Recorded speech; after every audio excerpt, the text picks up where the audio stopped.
So I want to share two things with you. My unlikely story of how I became judge executive in Lewis County, and then what you do when the dog does catch a school bus. In other words, how the first 3 months of my administration have gone. I've had some very interesting times already.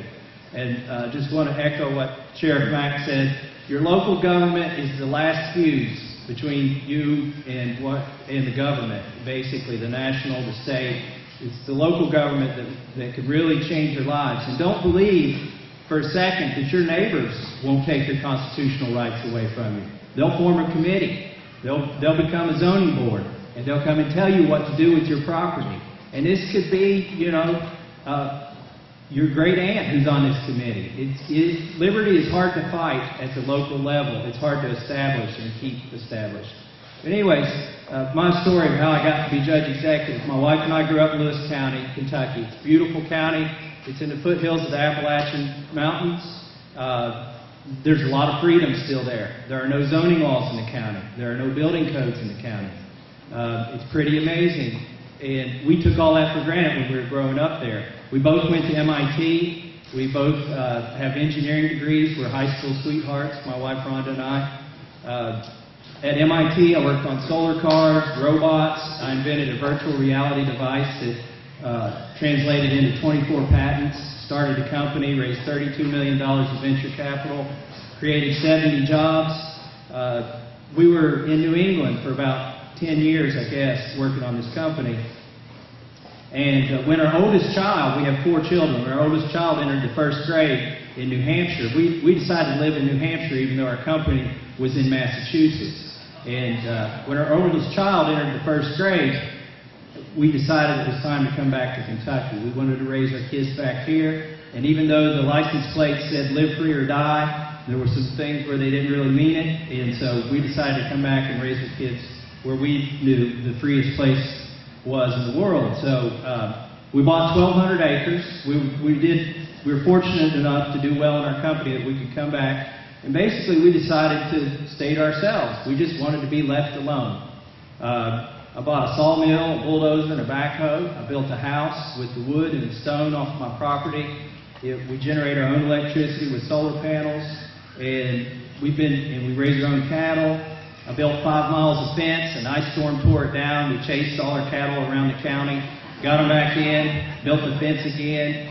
But even a bad day on the farm was better than a good day in the rat race.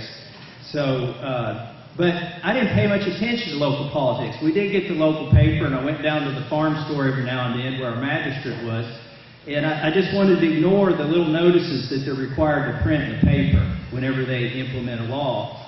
And, I saw they were forming a planning committee, and I just, no, that can't be what I think it is. And then a few weeks later, it's on the front page, planning committee formed, which is the precursor to zoning board. Anyways, so I ignored too many of those little notices in the paper. One day there was a notice in the paper, they were going to implement a millage tax. And this was to build a shrine to the federal government in our county. They wanted to build a building for the USDA NRCS so that they would keep the Federal Conservation Office in our county instead of consolidating them and saving federal money. They thought if we built this shrine, that they would put it in our county instead of the next county. So I took my 12-year-old daughter and I went to the then Judge Executive's office and I said, I know we don't have a snowball's chance and you know what, Judge, but I'm going to fight this. And, first I tried to talk him out of it. He wouldn't be talked out of it. I said, my daughter's here for the civics lesson. We know you can't beat City Hall, but we're going to try. He said, well, if that's how you feel, go ahead, whatever. So I wrote a letter to the editor, and it turns out everybody, well, not everybody, but a lot of people in our county felt the same way that I did. We didn't need this new tax. We didn't need to waste the money building a 3,600 square foot brick building for one employee. And the day this letter to the editor came out, our county just was turned upside down. The judge had a little grocery store about a mile from the courthouse. It took him 2 hours to get to the courthouse. The streets were clogged with people that wanted to stop him. Because usually they just fly this stuff under the radar and you don't know about it until it shows up on your tax bill. But I brought it to everybody's attention. They had a fiscal court meeting. My call to arms in the letter to editor was show up at the fiscal court meeting at 9:30 a.m. on Tuesday morning. And a lot of people did. Some people skipped work to do it. We had 200 people at the fiscal court meeting. And usually there's nobody sitting there watching them. And they didn't know what to do. The judge and the magistrates, they backed down from passing this tax. And I thought, going home, I thought, you know what? These 200 people aren't going to show up to the next meeting. I need to go to the next meeting to make sure they don't do it there. And so I started going to each subsequent meeting because I was afraid, you know, if somebody wasn't sitting there on the other side of the bench, that they would slip this thing through. Well, along came zoning. They tried to implement zoning in our county. I had to write another letter to the editor and get a bunch of people come to the zoning meeting. We stopped that. They tried to implement an occupational tax. And because the county's broke, and the federal government uses Social Security to scare people. To say, you know, well, we can't pay your Social Security. Our magistrates were saying, there'll be no salt for the roads this winter. School buses will wreck. And I'm like, yeah, right. We'll fire the policeman, this and that. So, you know, I stood up in fiscal court and said, that's a lie. You know, there are other things you can cut. Don't take our roads hostage. And anyways, people started asking me to run for office. And all I wanted was to be left alone. I didn't want a job. My wife and I had a plan, which was to farm until the money ran out. And then my plan was she would get a job. But anyways, people were urging me to run for this position. By the way, it's called County Judge Executive. You're not a judge. It's a misnomer. I think they do that to confuse you. You're basically the head of the executive branch and legislative branch of your county government. And they took the judicial power away from the office in the 70s. But anyways, I was thinking about running for judge, and I came to a tea party just to see what these were about. There was a tea party in our county. And David Adams was there talking about this guy, Rand Paul, who I'd been hearing on the radio.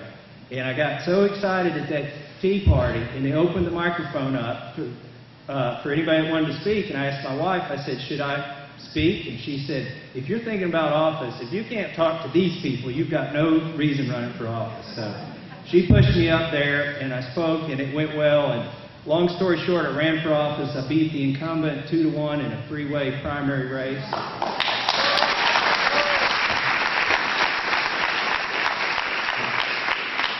And then in the general, I won 3-1 over the Democrat.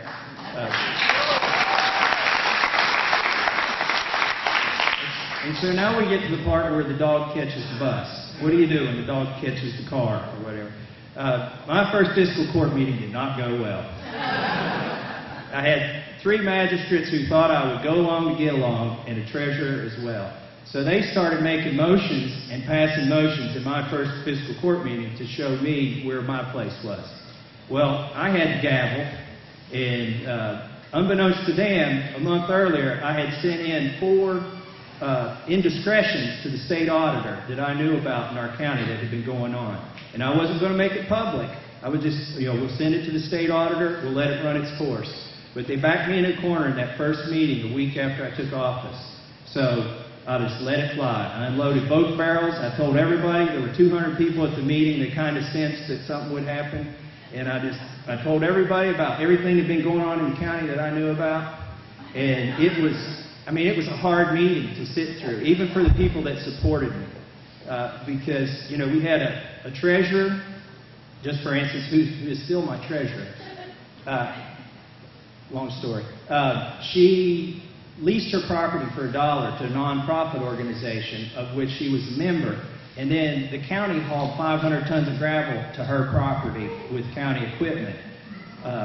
And that was supposed to be okay. And then we had a magistrate who the county was buying road equipment or things to fix the road from his store and things like that. Anyways, I let all that fly. I let it out in the open.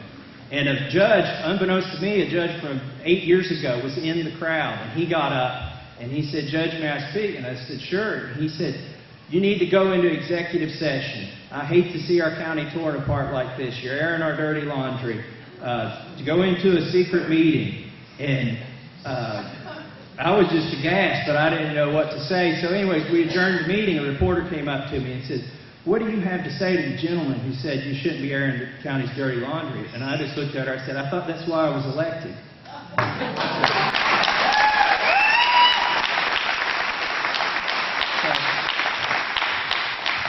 anyways, on the ride home, I mean, I had really upset a lot of apple carts, stepped on a lot of toes of really important people in the community. On the ride home, I told my wife, I said, well, the bad news is it looks like this is 4 years and I'm done because, you know, I've upset way too many people here already. I said, the good news is I've got 3 years and 51 weeks to do this. So I never miss a week. I mean, every day I go thinking, okay, this is one of those days that I've got left. So with the magistrates not on my side, they only have power inside of that fiscal court meeting. This is something you should know about your county government. They have no executive power once that meeting is adjourned. So I went back to the office and I said, well, I didn't, you know, as far as waste, fraud, and abuse, I didn't have much luck on the fraud and abuse, but I can look at some of this waste. So as judge, and I'm sure also as mayor or as anybody that's running for governor, the first week you take office, you have to sign about 200 checks. I mean, it's either that or shut down the government. You don't know what they're for. You just don't have time to research them. And what most executives do is they get cold. You know, they just become, you know, used to signing those checks before they ever look at what they're for. And I resolved to investigate every check that I was signing. So I called up the electric company. We get 14 phone bills, or I'm sorry, 14 electric bills for our county. One for the dog pound, one for the, you know, the sheriff's office, one for 911, one for the jail. And then there's ones you can't even figure out what they are. And I called up the electric company. I said, send over a lineman. I want to touch every electric meter that I'm paying on, because I cannot tell what I'm paying for on these. And so he sent a guy over. He had a bunch of sheets, and he was nervous. And I said, what's wrong? And he said, well, I think there's 2 of these services you shouldn't be paying for. And I said, well, we're going to go through all of them. So what it turned out, okay, I got to give the previous administration a little bit of credit. They bought an old bank and turned it into our 911 center when they set up 911. But they also cut down the time and temperature sign marquee that the bank had. Well, the bank had been paying $50 a month for electricity to that sign. Now, mind you, this is 6 years ago. The county kept paying $50 a month for the electricity to that sign that didn't exist. So I went back and I got all 5.5 years of money back for our government.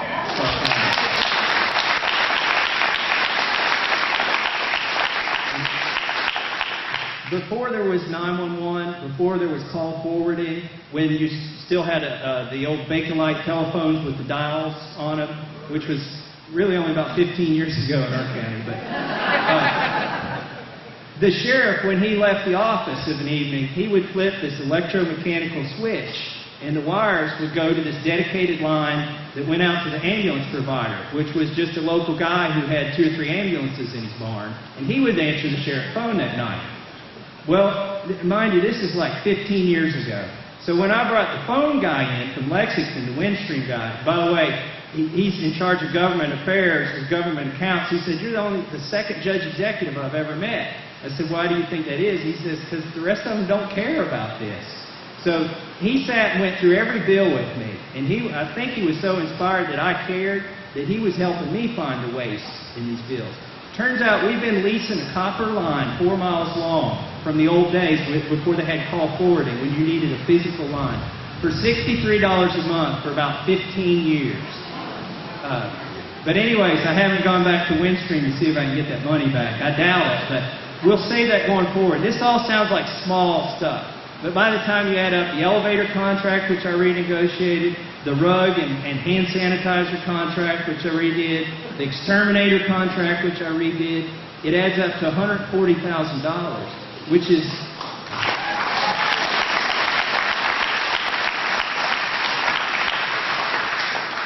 the first 2 years of my salary. So my goal is to find the entire 4 years of my salary in waste and abuse of the county government, so that I will not cost the taxpayers a dime.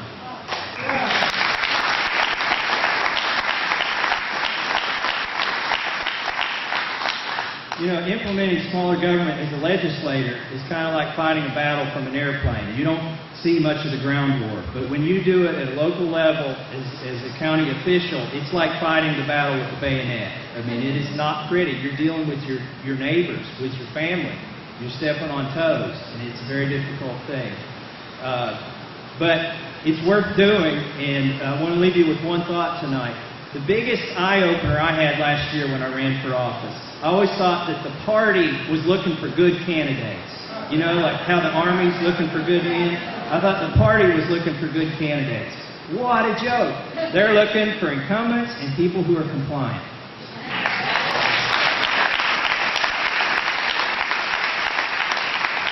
So, before you leave here tonight, do your research on these candidates who came out in the storm to talk with you. Talk to them. Find out which ones you back and back them in the primary. The primary is where the battle is.